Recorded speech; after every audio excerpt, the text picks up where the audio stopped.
Hello दोस्तों, स्वागत है आप सभी का आपके अपने YouTube channel study non stop पर।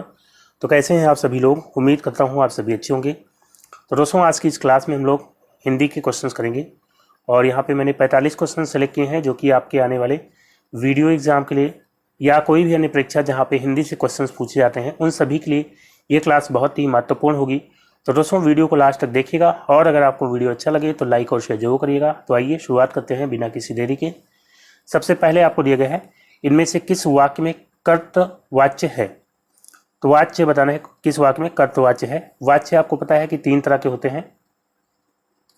वाच्य जो है हिंदी में तीन तरह के होते हैं। एक जो है हो जाएगा कर्तवाच्य। कर्तवाच्य जिसमें जो क्रिया होती है वो कर्ता के अनुसार आती है, इसमें कर्ता की प्रधानता होती है। दूसरा हो जाता है कर्मवाच्य जिसमें कर्म की प्रधानता होती है, इसमें जो क्रिया आती है वो कर्म के अनुसार आती है। और तीसरा हो जाएगा भाववाच्य।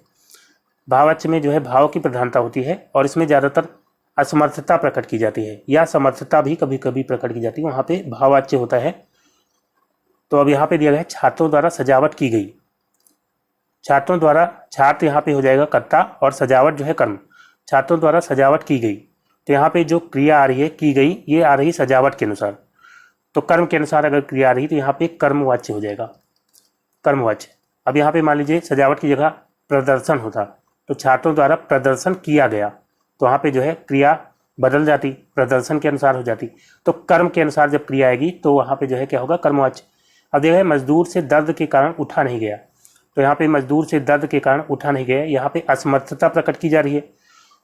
तो यहाँ पे कौन सा वाच्य हो जाएगा, भाववाच्य हो जाएगा। यहाँ पे कौन सा वाच्य हो जाएगा, भाववाच्य हो जाएगा। फिर देखा है आज नागरिकों द्वारा सफाई अभियान चलाया गया, तो यहाँ भी नागरिक क्या हो जाएंगे, नागरिक कर्ता हो जाएंगे, लेकिन सफाई अभियान ये जो है कर्म हो जाएगा और क्रिया यहाँ पे चलाया गया ये कर्म के अनुसार रही। आज नागरिकों द्वारा सफाई अभियान चलाया गया, तो यहाँ पे कर्म के अनुसार क्रिया रही, तो इसलिए यहाँ भी कर्मवाच्य हो जाएगा, कर्मवाच्य यहाँ भी हो जाएगा। तो डी ऑप्शन यहाँ पे राइट आंसर है। मोहन पुस्तक पढ़ रहा है, यहाँ पे मोहन करता है और क्रिया आ रही है पढ़ रहा है, ये किसके अनुसार आ रही है, मोहन के अनुसार, कर्ता के अनुसार, तो इसलिए यहाँ पे कर्तवाच्य हो जाएगा। अगर मान लीजिए यहाँ पे मोहन की जगह हम सीता कर देते तो सीता पुस्तक पढ़ रही है करना पड़ता, हमें क्रिया को बदलना पड़ता, किसके अनुसार, कर्ता के अनुसार। तो जब कर्ता के अनुसार क्रिया आएगी तो वहाँ पे कर्तवाच्य हो जाएगा। तो डी ऑप्शन यहाँ पे बिल्कुल राइट हो जाएगा, मोहन पुस्तक पढ़ रहा है, यहाँ पे कर्तवाच्य है। फिर दोस्तों नेक्स्ट क्वेश्चन लेते हैं। अगला है किसी के दुख से दुखी होकर उस पर की गई दया के लिए एक शब्द क्या होगा। दिया गया है अनुकंपा, अनुराग, अनुग्रह या अभिनंदन। तो किसी के दुख से दुखी होकर के यदि उस पर दया की जाती है तो उस दया को बोलते हैं अनुकंपा। ऑप्शन ए यहाँ पे राइट आंसर होगा, अनुकंपा। और इसके अलावा अनुराग दिया गया है। अनुराग मतलब क्या होता है, विशेष प्रेम, विशेष प्रेम। खासतौर से यदि ईश्वर के प्रति जो प्रेम होता है उसको बोलते हैं अनुराग। तो अनुराग किसको बोलते हैं, विशेष प्रेम को। अनुग्रह, अनुग्रह मतलब क्या होता है, अनुग्रह जो है ईश्वर से प्राप्त जो कृपा होती है उसको बोलते हैं अनुग्रह, या इष्ट से प्राप्त, यानी कि जो भी आपके इष्ट देव हों उनसे प्राप्त जो कृपा होती है उसको क्या बोलते हैं, अनुग्रह बोलते हैं। और अभिनंदन मतलब क्या होता है, स्वागत होता है। तो यहाँ पे जो है अनुकंपा इसका राइट आंसर होगा। किसी के दुख से दुखी होकर अगर आप उस पर दया करते हैं तो यानी कि आप क्या करते हैं, अनुकंपा करते हैं। फिर दोस्तों अगला क्वेश्चन है दुष्चरित्र व्यक्ति से संबंध नहीं रखना चाहिए। इस वाक्य में दुष्चरित्र शब्द क्या है। तो दुष्चरित्र यहाँ पे क्या है, संज्ञा है या सर्वनाम है या विशेषण या क्रिया विशेषण। तो यहाँ पे जो है इसका राइट आंसर है विशेषण। विशेषण जो कि संज्ञा या सर्वनाम की विशेषता बतलाते हैं। अब यहाँ पे व्यक्ति, व्यक्ति जो कि जातिवाचक संज्ञा हो जाएगी और इसकी विशेषता बतला रहा है दुष्चरित्र, तो ये जो है क्या हो जाएगा, विशेषण। और कैसा विशेषण होगा, तो विशेषण के जो है कितने भेद होते हैं, चार भेद होते हैं। एक तो गुणवाचक होता है और एक जो है संख्यावाचक। संख्यावाचक में भी दो भेद हो जाते हैं, एक जो है निश्चित संख्यावाचक, एक जो है अनिश्चित संख्यावाचक। इसी तरह परिमाणवाचक होता है जिसमें दो भेद हो जाते हैं, अनिश्चित परिमाणवाचक और निश्चित परिमाणवाचक। और इसके अलावा सार्वनामिक, तो जो सर्वनाम विशेषण का कार्य करते हैं वो जो है सार्वनामिक विशेषण हो जाते हैं। तो यहाँ पे जो है दुष्चरित्र ये संख्यावाचक भी नहीं है, ना परिमाणवाचक है, ना सार्वनामिक है, तो यानी कि किसमें चला जाएगा, गुणवाचक। ये जो है गुणवाचक विशेषण हो जाएगा। तो फिलहाल यहाँ पे विशेषण इसका राइट आंसर हो जाएगा। फिर दोस्तों अगला क्वेश्चन है जिसका वर्णक्रम आदि लघु मध्य गुरु और अंत लघु हो उसका गण होगा। तो यहाँ पे ये जो है वार्णिक छंद से क्वेश्चन पूछा गया है। वार्णिक छंद जिसमें वर्ण गिने जाते हैं। मात्रिक छंद आपको पता है, जिसके बारे में हम लोग पिछले वीडियोस में बात कर चुके हैं, उसमें मात्राएं गिनी जाती हैं, जिसमें दोहा, सोठा, चौपाई ये सब आ जाते हैं। वार्णिक छंद में वर्ण गिने जाते हैं। वार्णिक छंद में वर्ण गिने जाते हैं और इसमें गण होते हैं। कितने गण होते हैं? तो गण जो है 8 तरह के होते हैं, ठीक है। और कौन कौन से होते हैं? तो 8 गण आप याद रखेंगे। इसका सूत्र यमाता, राज, भान, सलगा। यमाता, राज, भान, सलगा। तो यहाँ पे या से हो जाएगा पहला गण यगण, दूसरा मा से मगण, और फिर तीसरा तगण हो जाएगा, ता से तगड़ हो गया। रा से रगड़ हो जाएगा चौथा, रगड़। और जा से जगड़ हो जाएगा पांचवा, और छठवा हो जाएगा भा से भगड़, सातवां हो जाएगा ना से नगड़, और आठवां हो जाएगा आपका सगड़। और बाकी 2 वर्ण आपके बच जाते हैं, तो इनका भी बाद में काम है अभी। तो यहाँ पे जो है इनमें मात्राएं कौन सी होती है? यगड़ की बात करते हैं तो आपको 3-3 के ग्रुप लेकर के चलना है। तो यगड़ में जो है शुरू के 3 अक्षर लेंगे, यमाता। तो इसमें जो है या में हो जाएगा लघु मात्रा गिनने। मैंने आपको बताया है कि जो छोटा आ, छोटी ई या छोटा ऊ की मात्रा होती है तो वहाँ पे लघु लेते हैं, और बाकी जो है बड़ा आ, बड़ी ई, इन सब मात्राओं के लिए जो है गुरु लेते हैं। तो या के लिए जो है लघु हो जाएगा। माँ यहाँ पे आ की मात्रा है तो गुरु, और यहाँ पे ता के लिए भी गुरु हो जाएगा। तो यगड़ में जो है लघु, गुरु, गुरु, इस तरह की मात्राएं होती हैं। मगर की बात करते हैं तो अब फिर से जो है 3 का ग्रुप लेना है। माँ से शुरू करना है, मा ता रा, मा ता रा, यानी कि यहाँ पे तीनों गुरु हो जाएंगे, तीनों गुरु हो जाएंगे यहाँ पे, मा ता रा। तगड़ में देखते हैं तो ता रा ज, ता से लेना है 3 वर्ण, तो ता हो गया, रा हो गया और जा। तो यहाँ पे जो है ता रा में गुरु हो जाएंगे दोनों में, और जा में लघु। रगड़ तो राज भा। अब यहाँ पे जो है रा में हो जाएगा गुरु, जा में लघु, और भा में गुरु। और उसके बाद आएगा जगड़, तो जभान। तो यहाँ भी जा लघु हो जाएगा, भा गुरु और ना लघु। भगड़ में भान नस, भानस लेना है हमें, तो भा में गुरु और नस लघु, लघु। नगड़ तो यहाँ पे जो है नसल, नसल ले लेंगे, ना सा ला। तो यहाँ पे तीनों हो जाएंगे लघु, और फिर लास्ट बच जाएगा सगड़। तो सगड़ में जो है पूरा यहाँ पे तीनों अक्षर ले लिया जाएगा, सलगा। तो सलगा में लघु, लघु, गुरु। तो पूछा गया है जिसमें आदि, आदि यानी शुरुआत, शुरुआत में क्या हो? लघु हो, मध्य में गुरु हो, और अंत में लघु हो। तो इस तरह का जो है कौन सा गण होगा? तो यहाँ पे आप देखेंगे हो जाएगा जगड़। जगड़ में आप देखेंगे शुरुआत में लघु है, और मध्य में गुरु, और फिर जो है अंत में भी लघु। तो जगड़ इसका राइट आंसर होगा ऑप्शन बी। फिर दोस्तों अगला क्वेश्चन लेते हैं। नेक्स्ट है, निम्न में से दीर्घ और अर्धविभ्रत स्वर कौन सा है? तो स्वर मैंने आपको बताया था 3 तरह के होते हैं। एक तो आपके हो जाते हैं हर्ष स्वर, हर्ष स्वर हो जाएंगे। तो हर्ष स्वर जिसमें जो है थोड़ा कम समय लगता है, बहुत कम समय लगता है उच्चारण करने में, तो उनको बोलेंगे हर्ष स्वर। और इसमें कौन कौन से आ जाते हैं? तो छोटा आ, छोटी ई, और छोटा ओ, और री। और फिर जो है दीर्घ स्वर। दीर्घ स्वर में हर्ष स्वर से 2 गुना समय लगता है।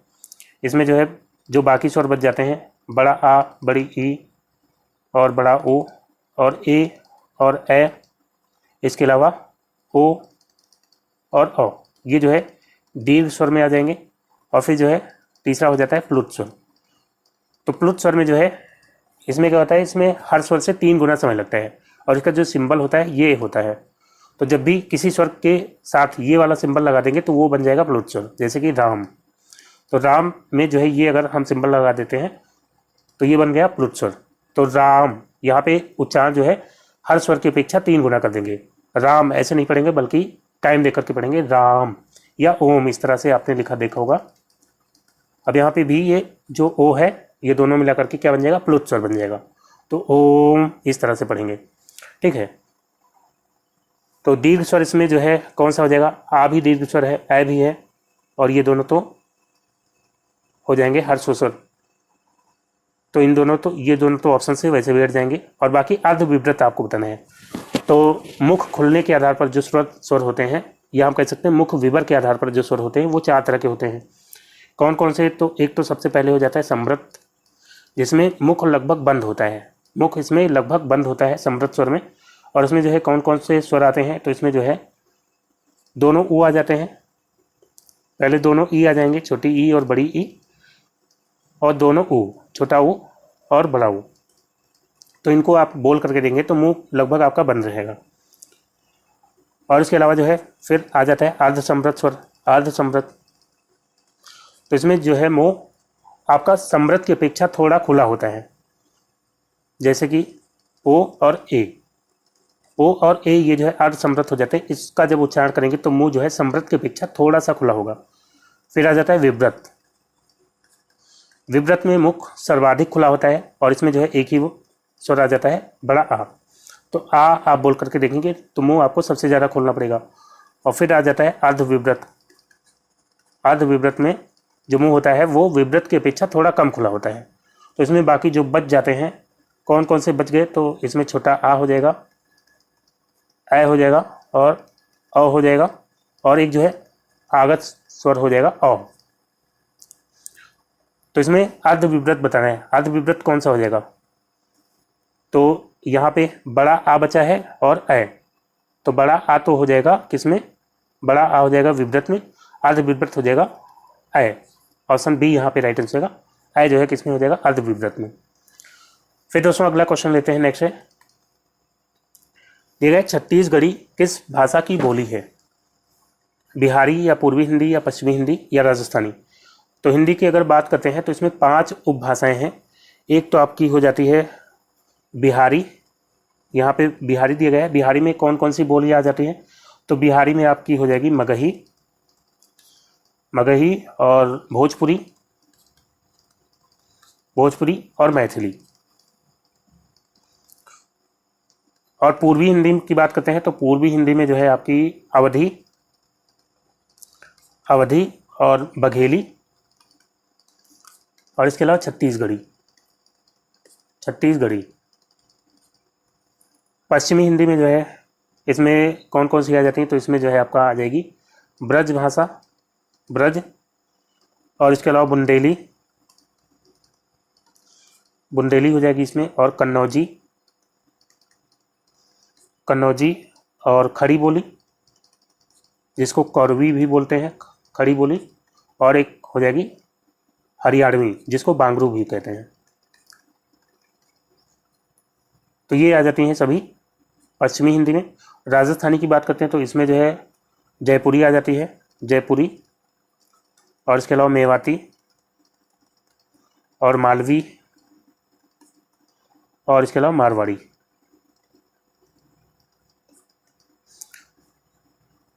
और एक जो है लास्ट बच जाएगी 5वीं उपभाषा, कौन सी, पहाड़ी हिंदी। पहाड़ी हिंदी में जो है कौन कौन सी बोलियां आ जाती हैं, तो पहाड़ी हिंदी में कुल्लुई, और इसके अलावा गढ़वाली, और इसके अलावा कुमाऊनी, कुल्लुई, गढ़वाली और कुमाऊनी। ये जो है पहाड़ी हिंदी में 3 बोली आ जाती हैं। तो यहाँ पे छत्तीसगढ़ी के बारे में पूछा गया था, तो अवधी, बघेली और छत्तीसगढ़ी आती हैं पूर्वी हिंदी में। ऑप्शन बी यहाँ पे राइट आंसर हो जाएगा। फिर दोस्तों नेक्स्ट क्वेश्चन लेते हैं, अगला है निम्न वाक्यों में से शुद्ध वाक्य पहचानिए। शुद्ध वाक्य बताना है कौन सा है। तुम्हारा सब काम गलत होता है, तो यहाँ पे तुम्हारा सब काम गलत होता है, ये अशुद्ध है।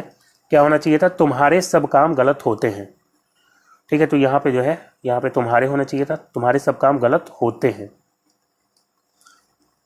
फिर देखा है वो प्रातः काल के समय आया था, तो प्रातः काल मतलब ही होता है सुबह के समय, तो यहाँ पे अलग से समय लगाने की जरूरत नहीं है। वो प्रातः काल आया था, ठीक है, ये जो है शुद्ध होता, तो ये भी अशुद्ध है। देखा है साहित्य और जीवन का घोर संबंध है, तो साहित्य और जीवन का घोर नहीं, यहाँ पे होना चाहिए था घोर की जगह घनिष्ठ, घनिष्ठ संबंध है। साहित्य और जीवन का घनिष्ठ संबंध है, तो यानी कि डी ऑप्शन इसका राइट आंसर होगा। दर्शकों में भिन्न भिन्न वर्ग के लोग थे, तो ये जो है वाक्य बिल्कुल सही है, शुद्ध है। तो डी ऑप्शन यहाँ पे राइट आंसर हो जाएगा। फिर बढ़ते हैं अगले क्वेश्चन की ओर। दिया गया है जड़ का विरुद्धार्थी निम्नलिखित में से कौन सा है। जड़ का आपको विलोम बताना है। दिया गया अजड़, अजड़ नहीं होता है। मूल, मूल का विलोम क्या हो जाएगा, निर्मूल, मूल का विलोम हो जाएगा निर्मूल। पट्टी, पट्टी नहीं होगा। जड़ का विलोम हो जाएगा चेतन, जड़ का विलोम क्या होगा, चेतन होगा। इसके अलावा जो है बताइए तुष्ट का विलोम क्या होगा, जंगम का विलोम क्या होगा, और जागरूक का विलोम क्या होगा, और टीका, टीका का विलोम क्या होगा, और तीक्ष्ण। तो तुष्ट का विलोम हो जाएगा रुष्ट, तुष्ट मतलब संतुष्ट और रुष्ट मतलब नाराज। जंगम का हो जाएगा स्थावर, जागरूक का हो जाएगा उदासीन, और टीका का हो जाएगा भाष्य। तीक्ष्ण, तीक्ष्ण का हो जाएगा कुंद। तो यहाँ पे जो है फिलहाल जड़ का पूछा गया था, तो चेतन इसका राइट आंसर हो जाएगा। फिर दोस्तों बढ़ते हैं नेक्स्ट क्वेश्चन की ओर। अब दिया गया है दिए गए विकल्पों में से कौन सा शब्द स्त्रीलिंग है। अध्यक्ष, तो अध्यक्ष जो है पुल्लिंग है, इसका स्त्रीलिंग क्या होता है, अध्यक्षा। दुपट्टा, तो दुपट्टा उड़ गया ना कि उड़ गई, दुपट्टा भी पुल्लिंग हो जाएगा। महोदय, तो महोदय जो है पुल्लिंग है, इसका स्त्रीलिंग क्या होता है, महोदया। तो यहाँ पे प्रकृति, प्रकृति जो है इसका राइट आंसर होगा प्रकृति, मेरी प्रकृति, या जो है अच्छी प्रकृति आप कह सकते हैं, ना कि अच्छा प्रकृति। तो प्रकृति जो है ये स्त्रीलिंग शब्द है, और यही जो है इसका राइट आंसर हो जाएगा। फिर दोस्तों नेक्स्ट क्वेश्चन लेते हैं। अगला है निम्न वाक्यों में से शुद्ध वाक्य पहचानिए। शुद्ध वाक्य बताना है। देखा है यह लड़की ने कोई काम ठीक से नहीं किया। यह लड़की, तो दोस्तों यह लड़की नहीं, यहाँ पे इस लड़की ने, इस लड़की ने कोई काम ठीक से नहीं किया, ये जो है शुद्ध होता, तो यह शुद्ध है। श्री राम और रावण के बीच घोर युद्ध हुआ। तो यहाँ पे जो है श्री राम और रावण के बीच घोर युद्ध हुआ, ये बिल्कुल सही है, कोई गलती नहीं है, और ये जो है इसका राइट आंसर होगा। बाकी दिया गया है रविवार को हम चर्च को जाते हैं। तो को लगाने की जरूरत नहीं, रविवार को हम चर्च जाते हैं, तो यह शुद्ध है। दुर्जन लोगों को सुधारना कठिन है। तो दुर्जन मतलब ही होता है दुष्ट लोग, जन यहाँ पे लगा है, जन मतलब लोग ही होता है, तो दुर्जन माने दुष्ट लोग। तो यहाँ पे अलग से लोगों की जरूरत नहीं है, दुर्जन को सुधारना कठिन है, ये हम कह सकते हैं। तो यहाँ पे जो है राइट आंसर क्या हो जाएगा, ऑप्शन बी। फिर दोस्तों नेक्स्ट क्वेश्चन लेते हैं। अगला है फांस किसकी रचना है। फांस जो है किसकी रचना है, संजीव की, या रविंद्र कालिया, या दूधनाथ सिंह, या नंद किशोर नौटियाल। तो फांस की बात करते हैं, ये जो है रचना है संजीव की, ऑप्शन ए यहाँ पे राइट आंसर होगा संजीव। ये जो है इनका क्या है, उपन्यास है। फांस जो है क्या है, उपन्यास हो जाएगा। और इनका जो है एक और उपन्यास आप याद रखेंगे, प्रत्यंचा, ये भी जो है संजीव की रचना हो जाती है, और ये भी उपन्यास है। तो फिलहाल यहाँ पे पहला ऑप्शन इसका राइट आंसर हो जाएगा। फिर दोस्तों अगला क्वेश्चन लेते हैं। नेक्स्ट है बिंदु का बहुवचन है। बिंदु का बहुवचन क्या होगा, बिंदुसरा, या बिंदु, या बिंदुएं, या बिंदुए। तो दोस्तों बिंदु का बहुवचन हो जाएगा बिंदु, ऑप्शन बी यहाँ पे बिंदु ही इसका राइट आंसर होगा। तो जो उकारांत वाले शब्द होते हैं, उकारांत यानी जिनके लास्ट में छोटा ऊ या बड़ा ऊ आता है, जैसे कि हो गया चाकू, या साधु, या भालू, या गेहूं, या जो है वधु, या बहू। तो ज़्यादातर जो है इनका जो बहुवचन बनाते हैं तो वही रहता है, जैसे कि चाकू का बहुवचन चाकू ही होता है, ठीक है, चाकू। और साधु का साधु ही होता है, भालू का भालू ही होता है, गेहूं का गेहूं ही होता है। तो इनका बहुवचन यही रहता है, सेम। साधु का हालांकि साधु जन भी होता है, साधु भी होता है, साधु जन भी होता है। तो वो ऑप्शन के अनुसार आपको करना है, ठीक है, दोनों में से कोई एक ही ऑप्शन दिया जाएगा। तो यहाँ पे जो है इनका बहुवचन क्या होता है, जो उकारांत वाले होते हैं ज़्यादातर उनका सेम ही होता है बहुवचन, लेकिन जो है कभी कभी ए लगा करके भी बनाते हैं, जैसे कि वधु का हो जाता है वधुएं। अब यहाँ पे वधु में बड़ा ऊ की मात्रा है, लेकिन वधुएं में छोटा ऊ की मात्रा हो जाएगी। इसी तरह बहू का हो जाता है बहुएं, ठीक है। तो ए लगा करके भी बनाते हैं, या जो है सेम रहता है। तो यहाँ पे जो है बिंदु इसका राइट आंसर होगा, बिंदु का बिंदु ही होगा। फिर दोस्तों अगला क्वेश्चन लेते हैं। नेक्स्ट है निर्मल शब्द का विलोम निम्नलिखित में से कौन सा है। निर्मल का विलोम आपको बताना है विषम। विषम का विलोम क्या होता है, सम। कोमल का कठोर हो जाएगा। अभद्र का भद्र हो जाएगा, तो यानी कि जो है निर्मल का क्या हो जाएगा, निर्मल मतलब साफ और मलिन मतलब गंदा, तो मलिन जो है इसका राइट आंसर होगा। फिर दोस्तों नेक्स्ट क्वेश्चन लेते हैं, अगला है दिए गए हैं मैया मोरी मैं नहीं माखन खायो, पंक्ति में कौन सा अलंकार है, अलंकार बताना है। लाटानुप्रास, वृत्यानुप्रास, अंत्यानुप्रास, छीकानुप्रास। तो अनुप्रास कहाँ पे होता है, जहाँ पे एक वर्ण जो है बार बार रिपीट होता है वहाँ पे अनुप्रास होता है। तो यहाँ पे अनुप्रास है, लेकिन अनुप्रास के भी भेद होते हैं, कितने, 5 भेद होते हैं अनुप्रास के। तो लाटानुप्रास, लाटानुप्रास में क्या होता है, तो इसमें जो है एक शब्द जो है एक से अधिक बार आता है लेकिन अर्थ सेम रहता है, जैसे कि पूत कपूत तो का धन संचय, पूत कपूत तो का धन संचय,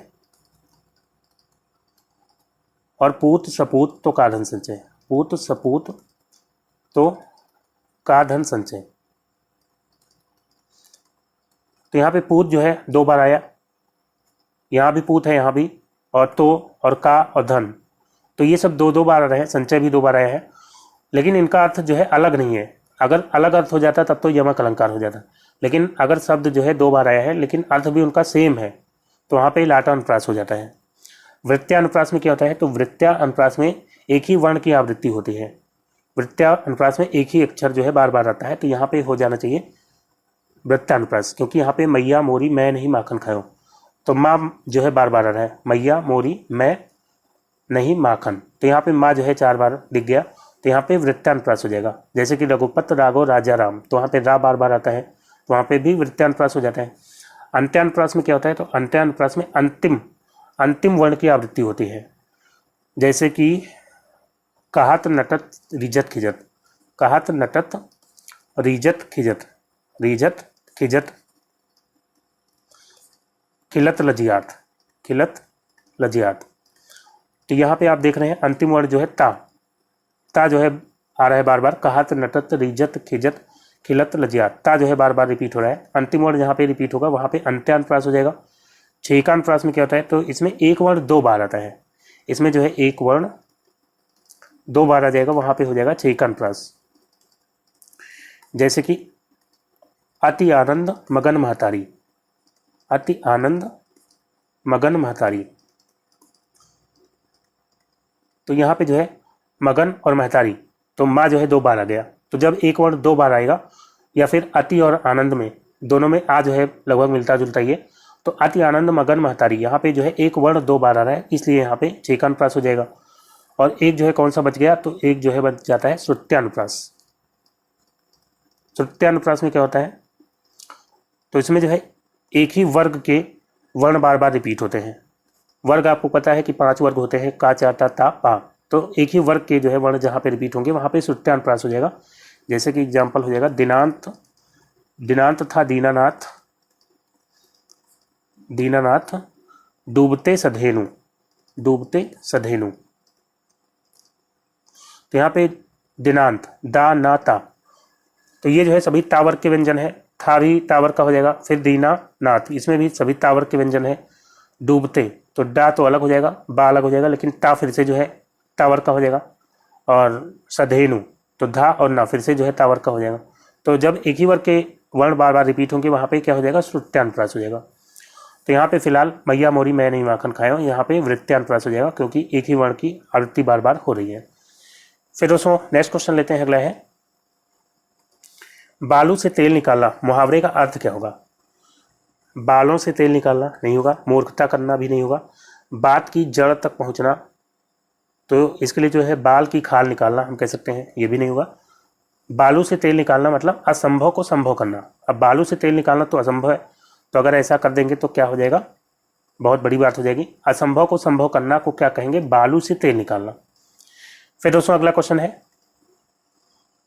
दिए गए तमस शब्द का समानार्थी दिए गए विकल्पों में से कौन सा है। तमस का समानार्थी यानी कि पर्यायवाची बताना है, तमाशा नहीं होगा। तमस का अर्थ होता है अंधकार, ऑप्शन बी यहाँ पे राइट आंसर होगा, अंधकार। और इसके अलावा तमस के पर्यायवाची क्या हो सकते हैं, तो तम हो जाएगा, तम मतलब भी अंधकार होता है। और इसके अलावा तिमिर, तिमिर मतलब भी अंधेरा या अंधकार। और कालिमा मतलब भी अंधेरा होता है। और इसके अलावा म्लानता, म्लानता मीन्स क्या होता है, अंधकार। और तमिश्र, तो ये सब जो है अंधकार के पर्यायवाची हो जाते हैं। तो फिलहाल यहाँ पे अंधकार इसका राइट आंसर होगा। फिर दोस्तों अगला क्वेश्चन लेते हैं। नेक्स्ट है, दिए गए विकल्पों में से द्रविड़ परिवार की भाषा कौन सी है? तो द्रविड़ परिवार की भाषा कौन सी होती है? तो जो भारतीय भाषाएं हैं, भारतीय भाषाओं में जो मेन जो भाषाएं हैं वो दो तरह की होती है, एक द्रविड़ परिवार की भाषा और एक जो है हो जाएगी भारतीय आर्य भाषा परिवार, आर्य भाषा परिवार। तो द्रविड़ परिवार की जो भाषा होती है उसमें जो दक्षिण भारत में भाषाएं बोली जाती हैं, जैसे कि आपका जो है मेन इसमें हो जाता है कन्नड़ और तमिल और मलयालम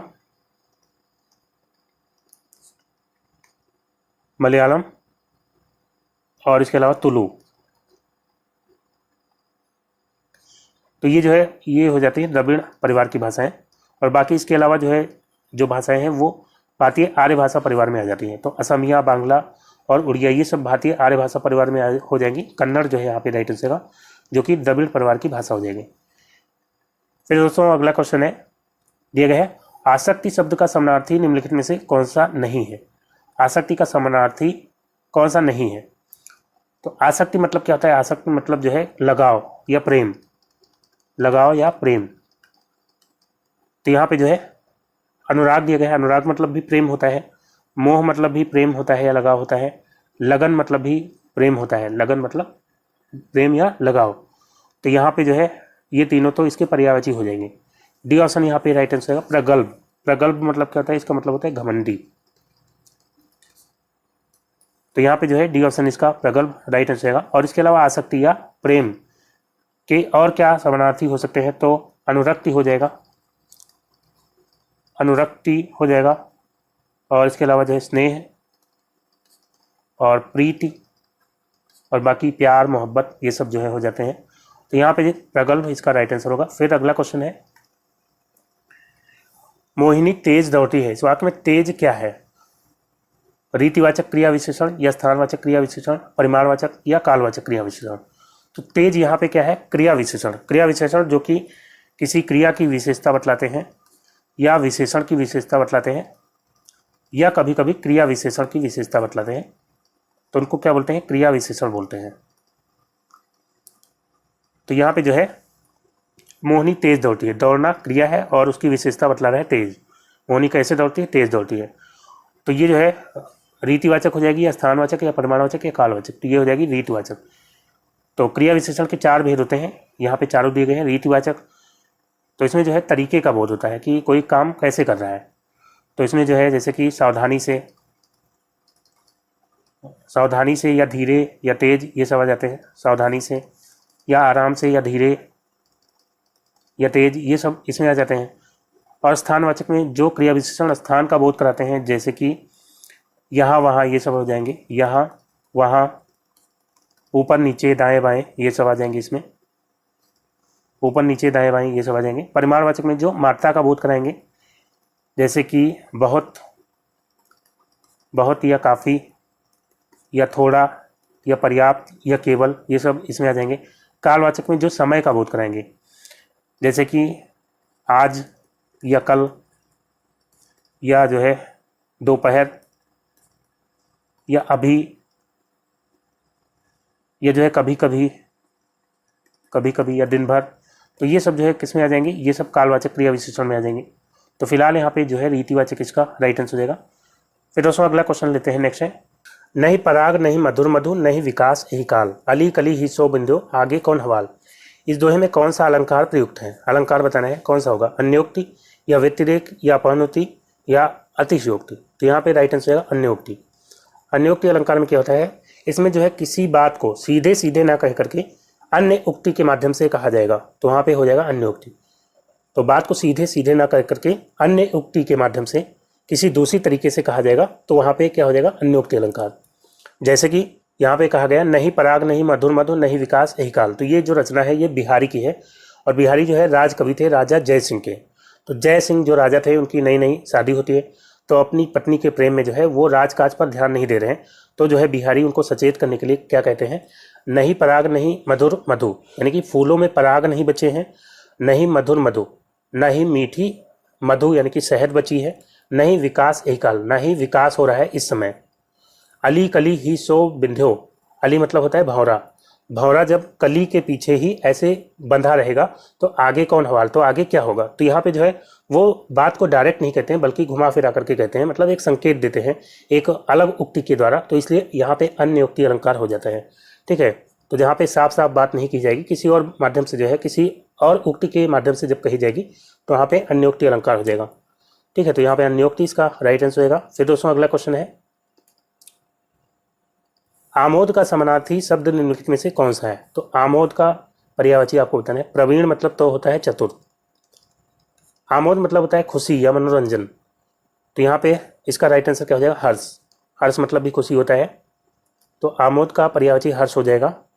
और इसके अलावा जो है आमोद का पर्यायवाची क्या हो सकता है, तो आह्लाद, आह्लाद मतलब भी क्या होता है, खुशी होता है, आह्लाद हो जाएगा, या आनंद, या जो है मनोरंजन,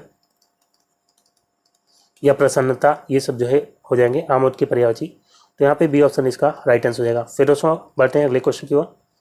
दिए गए हैं, रामधारी सिंह दिनकर को किस कृति के लिए साहित्य अकादमी पुरस्कार मिला था।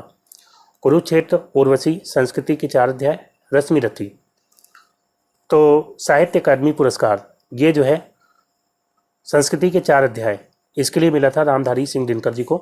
कब मिला था, तो ये मिला था 1959 में। और उर्वशी के लिए भी इनको जो है एक पुरस्कार मिला था, कौन सा, तो उर्वशी के लिए जो है ज्ञानपीठ पुरस्कार मिला था। रामधारी सिंह दिनकर जी को ज्ञानपीठ मिला था, कब मिला था, 1972 में। साहित्य अकादमी पुरस्कार सबसे पहले किसको मिला था, तो सबसे पहले मिला था, सबसे पहला जो है साहित्य अकादमी मिला था किसको, माखनलाल चतुर्वेदी को, माखनलाल चतुर्वेदी को मिला था। इनकी जो रचना है कौन सी, हिम तरंगड़ी, हिम तरंगड़ी के लिए जो है इनको मिला था। ठीक है, तो यहाँ पे फिलहाल संस्कृति के 4 अध्याय इसका राइट आंसर जाएगा। फिर अगला क्वेश्चन है, दिए गए है, वागीश के लिए सही संधि विच्छेद को चुनिए। तो वागीश का सही संधि विच्छेद क्या होगा, वागधन ईस, या वागधन ईस, या वागधन ईस, या वागधन इस। तो इसका राइट आंसर होगा वागधन ईस। यहाँ पे कौन सी संधि है, तो व्यंजन संधि, क्योंकि इधर जो है वाक में यहाँ पे व्यंजन है और इधर स्वर, व्यंजन का मेल व्यंजन से होगा या स्वर से होगा, तो व्यंजन संधि होगी। और यहाँ पे रूल कौन सा लग रहा है, तो किसी वर्ग का, किसी भी वर्ग का प्रथम अक्षर, प्रथम वर्ण हो और उसका मेल अगर होगा किसी वर्ग के तीसरे वर्ण से या चौथे वर्ण से, या जो है इसके अलावा किसी स्वर से, कोई भी स्वर हो, या जो है कोई अंतस्थ व्यंजन हो। अंतस्थ व्यंजन आपको पता है कि 4 होते हैं, या, रा, ला और वा। तो अगर किसी वर्ग का जो पहला वर्ण है इसका मेल होगा किसी वर्ग के तीसरे अक्षर से या चौथे अक्षर से या किसी स्वर से या अंतस्थ व्यंजन से, तो प्रथम अक्षर जो होता है किसी वर्ग का उसी वर्ग के तीसरे अक्षर में बदल जाएगा, उसी वर्ग के तीसरे वर्ण में बदल जाएगा। जैसे कि यहाँ पे वाक धन ईस, वाक धन ईस। तो यहाँ पे जो है का है, जो कि का वर्ग का पहला व्यंजन हो जाता है और इसका मेल होता है स्वर से, तो ये बदल जाएगा किसमें, वाग तीसरे अक्षर में बदल जाएगा, का जो है गा में बदल जाएगा। और ईस, जब इससे ईस मिलेगा, बड़ी ई मिलेगी गा से, तो यहाँ पे ये जो गा के नीचे हलंत है वो हट जाएगा। ठीक है, ये हलंत जो है हट जाएगा, क्या बन जाएगा, वागीस। और इसी तरह जैसे कि दिक धन अंबर, तो यहाँ भी का है और इधर जो है आ, तो का जो है गा में बदल जाएगा हलंत के साथ, लेकिन आ से मिलेगा तो पूरा का बन जाएगा दिगंबर। और इसके अलावा जैसे कि ऋक धन वेद, तो यहाँ पे जो है इधर का है और इधर वा जो कि अंतस्थ व्यंजन है, तो यहाँ भी यही रूल लग जाएगा। ऋग का जो है अपने तीसरे अक्षर में बदल जाएगा, का खा गा, तो बन जाएगा ऋग, और हलंत के साथ है तो हलंत लग जाएगा, या हम इसको आधा गा बोल सकते हैं। और वेद जो है ऐसे लिख लिया जाएगा, ठीक है, या इसको ऐसे हम लिख सकते हैं ऋग्वेद। इसके अलावा जो है एक और ले लेते हैं, उत धन योग। अब यहाँ पे आधा है जो कि तावर का पहला अक्षर है, और यहाँ पे या, तो यहाँ पे अंतस्थ हो गया, तो यही रूल लग जाएगा, क्या बन जाएगा, अपने तीसरे अक्षर में बदल जाएगा, जो ता है वो दा में बदल जाएगा, उसी वर्ग के तीसरे अक्षर में उद और योग आगे लगेगा तो उद्योग हो जाएगा। और इसको ऐसे भी लिख सकते हैं या फिर जो है मिला के लिखेंगे तो उद्योग, इस तरह से लिखेंगे। तो दोस्तों यहाँ पे जो है वाकई इसका राइट आंसर आएगा। फिर दोस्तों अगला क्वेश्चन है, सम उपसर्ग से बना शब्द निम्नलिखित में से कौन सा है। देखिए गया समाज, संहार, सामाजिक और सामान। तो समाज, यहाँ पे जो है कोई उपसर्ग नहीं है, समाज अपने आप में शब्द है, ठीक है, ऐसा नहीं कि आज में सम लगा दिया तो बन गया समाज। तो समाज जो है इसमें उपसर्ग नहीं है।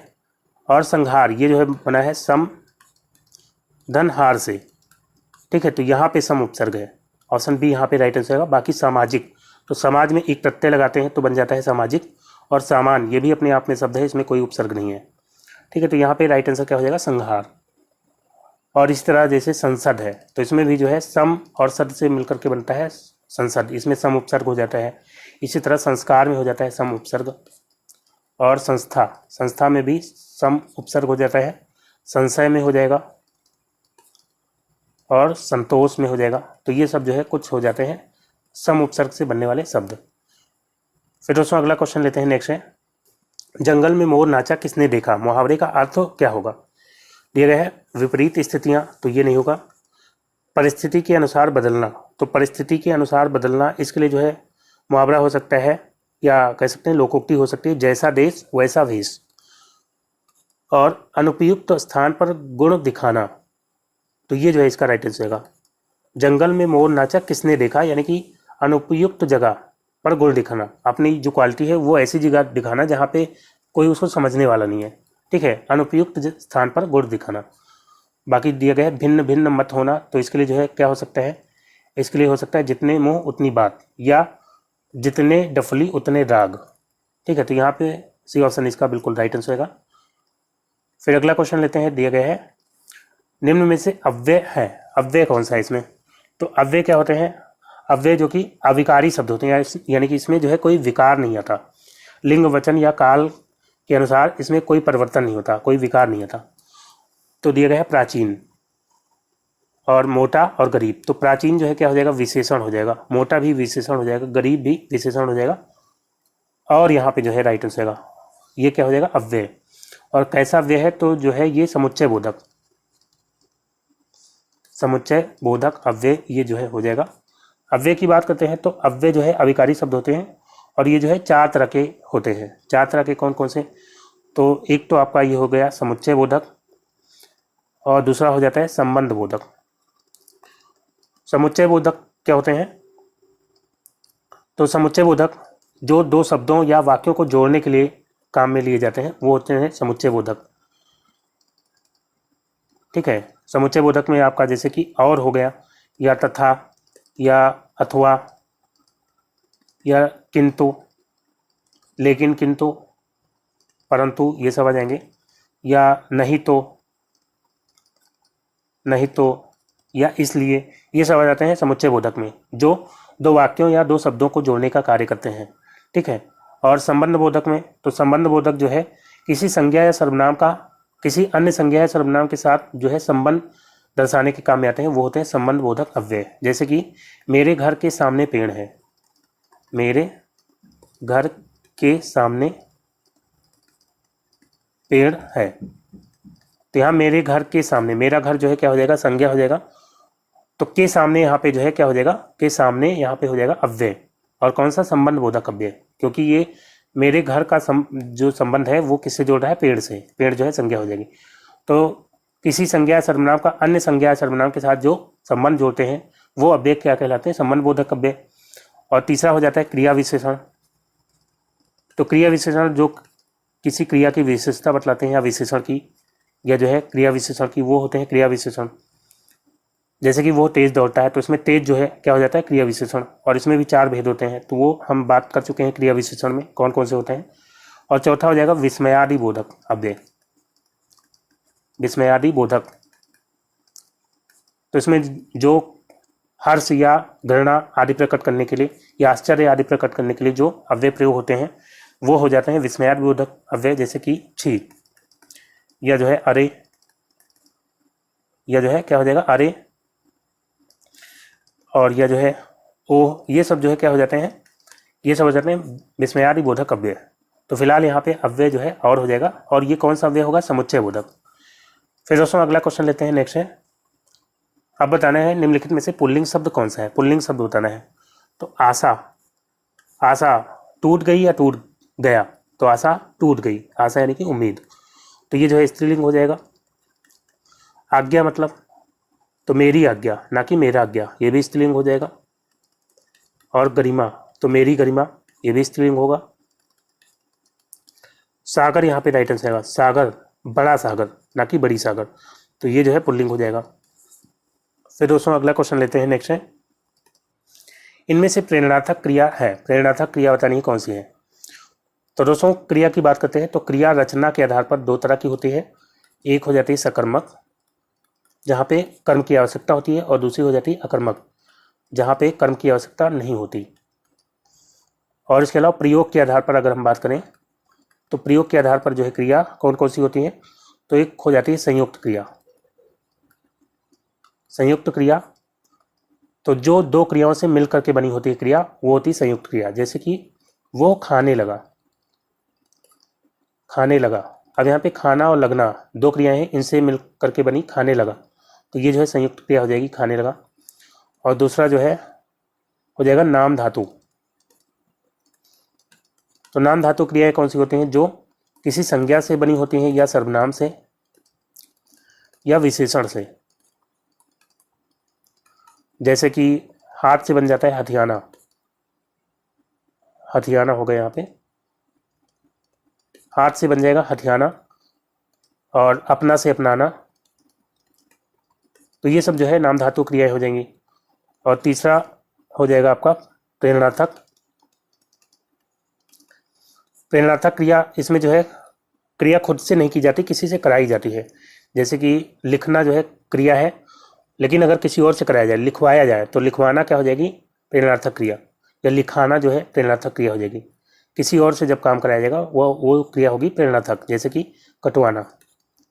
तो काटना अगर जो है कहा जाएगा तो होगी ये क्रिया, मुख्य क्रिया, लेकिन कटवाना जो है क्या हो जाएगी, कटवाना प्रेरणार्थक क्रिया हो जाएगी। ठीक है, तो यहाँ पे ए ऑप्शन इसका राइट आंसर होगा। और इसके अलावा जो है चौथी क्रिया का प्रकार हो जाएगा पूर्वकालिक। पूर्वकालिक क्रिया में क्या होगा, इसमें जो है मुख्य क्रिया से पहले कोई क्रिया होती है, तो उसको बोलते हैं पूर्वकालिक क्रिया। जैसे कि वो खाकर सो गया, वो खाकर सो गया, तो सोने से पहले क्या किया उसने, खाया, तो खाकर यहाँ पे हो जाएगी पूर्वकालिक क्रिया। और पांचवी हो जाएगी सहायक क्रिया। तो ये जो है सहायक क्रिया क्या होती है, मुख्य क्रिया के साथ जुड़ करके अर्थ को स्पष्ट करती है और अर्थ को पूर्ण करती है। जैसे कि वो खाना खा रहा है, खा रहा है, तो यहाँ पे जो है रहा है, ये क्या हो जाएगी सहायक क्रिया। खाना जो है यहाँ पे क्रिया हो जाएगी मुख्य क्रिया, और लेकिन इसको पूर्णता प्रदान कर रही है रहा है, तो ये जो है सहायक क्रिया हो जाएगी। ठीक है, तो फिलहाल यहाँ पे कटवाना जो है प्रेरणार्थक क्रिया हो जाएगी। फिर दोस्तों अगला क्वेश्चन लेते हैं, दिए गए हैं, चिंतामणि किसका निबंध संग्रह है। दिए गए हैं बाल मुकुंद गुप्त, श्याम सुंदर दास, आचार्य रामचंद्र शुक्ल, हजारी प्रसाद द्विवेदी। तो चिंतामणि ये जो है निबंध संग्रह है किसका, आचार्य रामचंद्र शुक्ल का। ठीक है, तो यहाँ पे सी ऑप्शन इसका राइट आंसर हो जाएगा। और इसके अलावा आचार्य रामचंद्र शुक्ल की रचनाएं आप याद रखेंगे, विचार वीथी, विचार वीथी, और रस मीमांसा, रस मीमांसा, और इसके अलावा जो है त्रिवेणी, ये जो है कुछ प्रमुख रचनाएं हो जाती हैं आचार्य रामचंद्र शुक्ल की। फिर अगला क्वेश्चन है, इत्यादि संकेतक है, तो इसमें इत्यादि संकेतक कौन है। यहाँ पे ये डैश डैश दिया गया है, डॉट डॉट डॉट, तो यही हो जाता है इत्यादि संकेतक। ठीक है, और इसको जो है लोप चिन्ह भी बोला जाता है, लोप चिन्ह के रूप में भी इसी तरह का चिन्ह होता है। तो यहाँ पे ऑप्शन ए इसका राइट आंसर होगा। और इसके अलावा ये जो दिया गया है डैश, ये क्या होता है, तो ये होता है योजक चिन्ह। योजक चिन्ह जो कि समानार्थी या विलोम आदि शब्दों को दर्शाने के लिए इसका प्रयोग किया जाता है, या सामासिक पद में भी इसका प्रयोग किया जाता है, जैसे कि माता पिता। तो ये जो है योजक चिन्ह होता है। ये जो है विलोम दिखाने के लिए, जैसे कि सरल का कठिन, या समानार्थी दिखाने के लिए जो है इसका प्रयोग करते हैं, तो ये योजक चिन्ह हो जाता है। और ये क्या है, ये जो है उपविराम चिन्ह है। उपविराम चिन्ह जो कि शीर्षक देने के लिए इसका प्रयोग किया जाता है, हेडिंग देने के लिए। और ये जो है क्या हो जाएगा, ये हो जाएगा विवरण चिन्ह। विवरण चिन्ह तो इसका प्रयोग कहाँ पे किया जाता है, तो जब कथन को विस्तृत करना होता है, यानी कि आगे और विवरण देना होता है, तो वहाँ पे क्या प्रयोग करते हैं, विवरण चिन्ह। जैसे कि कृपया निम्न नियमों का पालन करें, जैसे कि कृपया निम्न नियमों का पालन करें। तो यहाँ पे जो है विवरण देने के लिए आगे ये वाला चिन्ह लगा लेंगे, विवरण चिन्ह, क्योंकि आगे नियम आपको बताने हैं कौन कौन से। ठीक है, कृपया निम्न नियमों का पालन करें। अब जो भी नियम है वो नीचे आप लिख देंगे, यहाँ पे विवरण चिन्ह लग जाएगा। तो फिलहाल यहाँ पे जो है पहला ऑप्शन इसका राइट आंसर होगा। फिर दोस्तों अगला क्वेश्चन है, नीर भरे नैना रहे तऊ न प्यास बुझाई, पंक्ति में कौन सा अलंकार है। अलंकार आपको बताना है क्या होगा, उत्प्रेक्षा या पुनरुक्ति प्रकाश या विशेषोक्ति या वक्रोक्ति। तो यहाँ पे अलंकार हो जाएगा विशेषोक्ति। विशेषोक्ति अलंकार में क्या होता है, तो इसमें कारण के होते हुए भी कार्य नहीं होता है, जहाँ पे वहाँ पे होता है विशेषोक्ति अलंकार।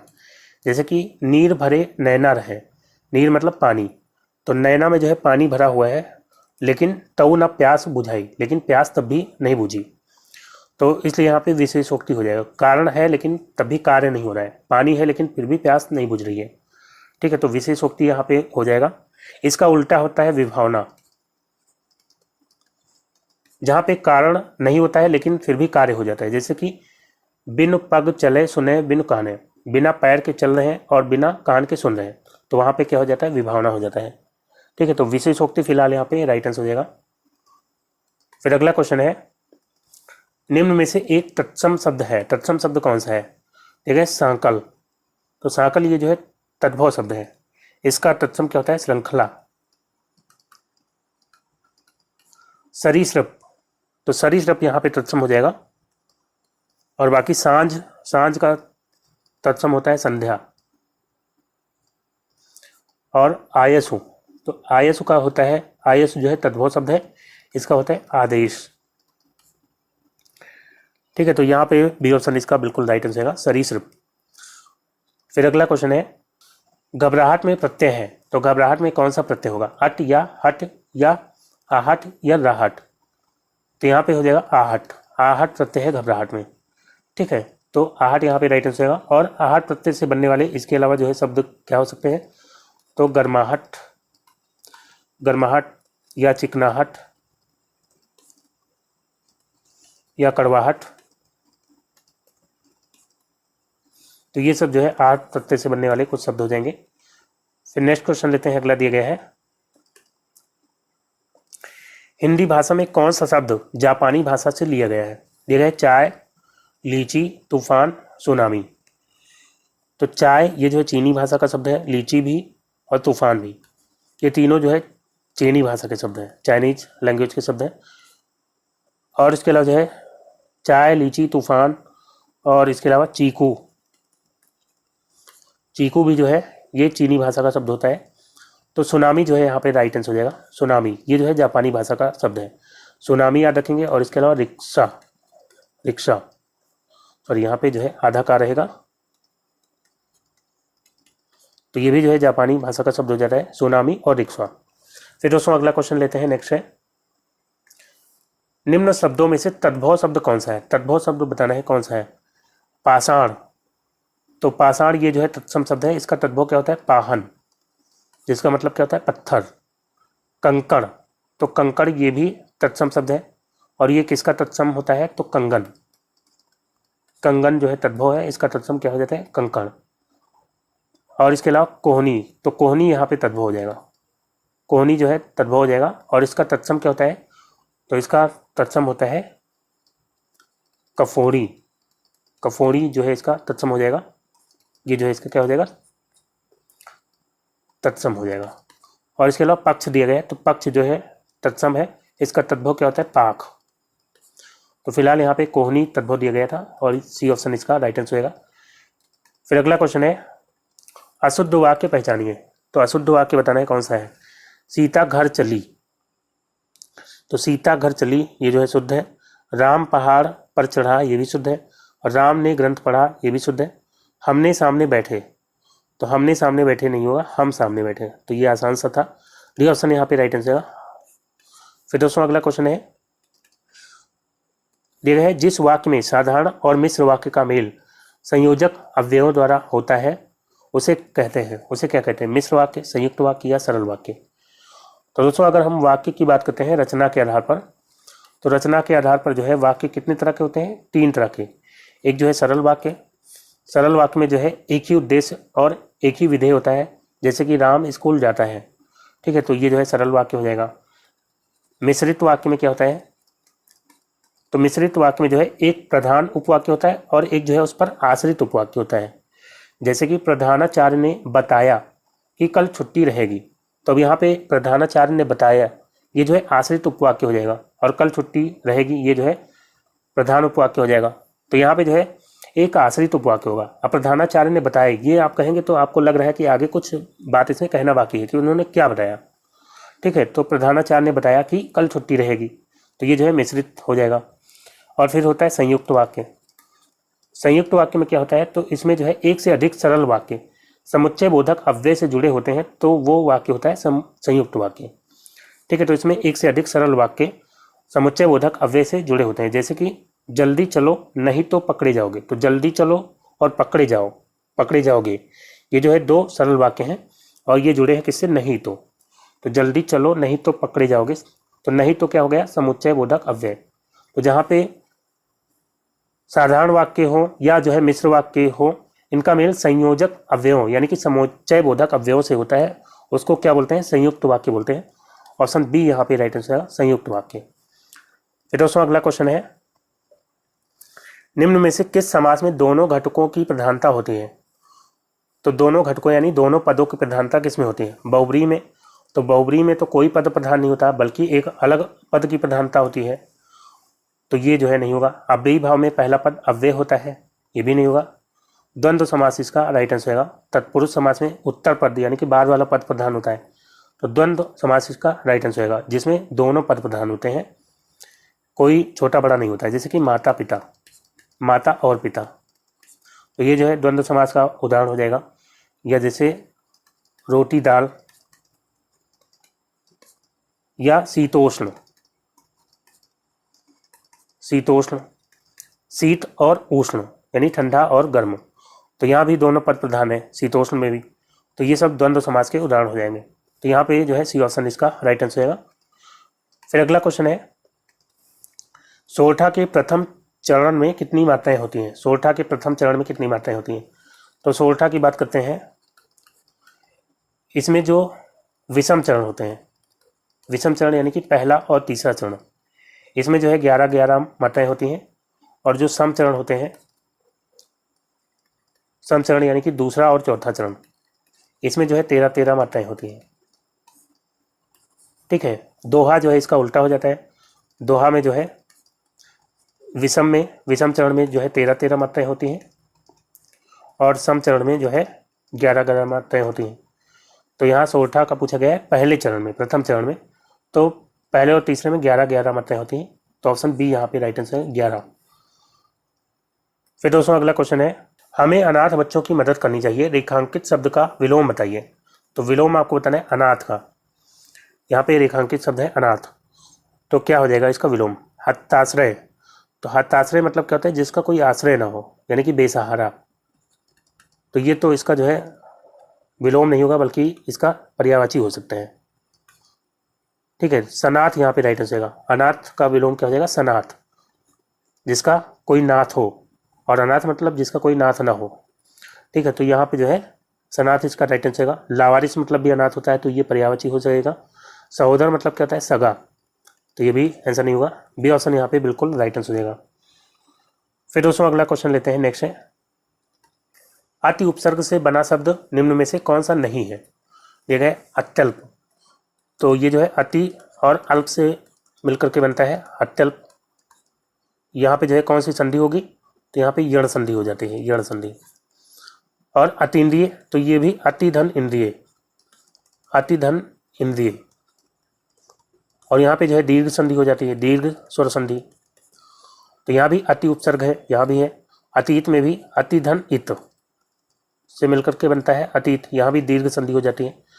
लेकिन अतिथि में जो है उपसर्ग नहीं है, सॉरी उपसर्ग है लेकिन अति उपसर्ग नहीं है। यहाँ पे कौन सा उपसर्ग है, आ और तिथि से मिलकर के बना है अतिथि, यानी कि जिसकी कोई तिथि न हो, बिना तिथि का, जिसके आने की कोई तिथि न हो। तो अतिथि में जो है कौन सा उपसर्ग है, आ उपसर्ग है, ना कि अति। तो डी ऑप्शन यहाँ पे राइट आंसर रहेगा। और इसके अलावा अति उपसर्ग से बनने वाले शब्द कौन कौन से हो सकते हैं, तो अत्यधिक हो जाएगा, यहाँ भी अति और अधिक से मिलकर के बनता है अत्यधिक, यण संधि हो जाती है यहाँ पे। अत्यंत, अति धन अंत से बनता है अत्यंत, यण संधि। इसी तरह से अत्युक्ति, अति और उक्त से मिलकर के बनता है अत्युक्ति। ठीक है, तो ये सब भी जो है क्या हो जाएंगे, अति उपसर्ग से बनने वाले शब्द। फिर दोस्तों अगला क्वेश्चन है, पित्राज्ञा शब्द का सही संधि विच्छेद निम्नलिखित में से कौन सा है। तो पित्राज्ञा का सही संधि विच्छेद आपको बताना है, पितृधन आज्ञा या पित्राधन आज्ञा या पितृधन ये वाला आज्ञा या पितृधन याज्ञा। तो यहाँ पे सी ऑप्शन राइट आंसर होगा, पितृधन आज्ञा। और यहाँ पे कौन सी संधि है, तो यहाँ भी यण संधि हो जाएगी, यण संधि यहाँ पे हो जाएगी। यण संधि का रूल क्या होता है, तो दोस्तों यदि छोटी ई या बड़ी ई का मेल हो, छोटा आ से, छोटा ऊ या बड़ा ऊ का मेल हो किससे, छोटा आ से ही, या री का मेल होता है छोटा आ से, तो छोटी या बड़ी का मेल होगा आ से तो बनेगा या, छोटा ऊ और बड़ा ऊ का मेल होगा आ से तो बनेगा वा, और री का मेल होगा आ से तो बनेगा रा।